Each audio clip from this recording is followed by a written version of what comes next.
ማንኛውም የሶሻል ሚዲያ አካውንታችሁ ሀክ እንዳይደረግ ትፈልጋላችሁ?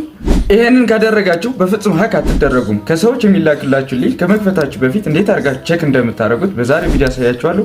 ቤቱን ፎሎ እና ላይክ በማድረግ ጀምሩ። ዳይወርስ ወደ ክሮም ትገቡና ቫይረስ ቶታል ብላችሁ ሰርች ታደርጋላችሁ። የዚህ ሊንክ የምትፈልጉ ኮሜንት ላይ ሊንክ ብላችሁ ጻፉልኝ።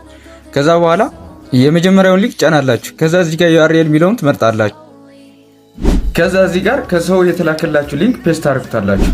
የተላከላችሁ ሊንክ እዚህ ጋር ፔስት ካረጋችሁ በኋላ እዚህ ጋር ሰርች የምትላለች እሷን ትነካላችሁ። እንደዚህ ከመጣላችሁ እንደዚህ እንደምታዩት ቀይ ካበራ ሊንኩ በጭራሽ እንዳትነኩት፣ ምክንያቱም ሴፍ አይደለም ማለት ነው። እንዴት ያለ ሊንክ ነው መንካት ያለብን ካላችሁ እነዚህ ሁሉ ሴኩሪቲ ጋርዶች ቼክ አድርገውት ምንም አይነት የሴፍቲ ኢሹ ወይም ደግሞ የቀይ ምልክት ከሌለው እሱን መክፈት ትችላላችሁ። የበለጠ ደግሞ ቱ ስቴፕ ቬሪፊኬሽን ኦን እያደረጋችሁ ከሰዎች የሚላክላችሁ ሊንክ ከመክፈታችሁ በፊት ቼክ እያደረጋችሁ ደህንነታችሁ መጠበቅ ትችላላችሁ። በቀጣይ ቱ ስቴፕ ቬሪፊኬሽን እንዴት አድርጋችሁ ኦን እንደምታደርጉ አሳያችኋለሁ። እንደነዚህ አይነት መረጃ የሚመቻችሁ ከሆነ ቤቱን ፎሎ አድርጉ፣ እንዲሁም ቪዲዮውን ላይክ አድርጉ፣ ለጓደኞቻችሁ ሼር አድርጉላቸው።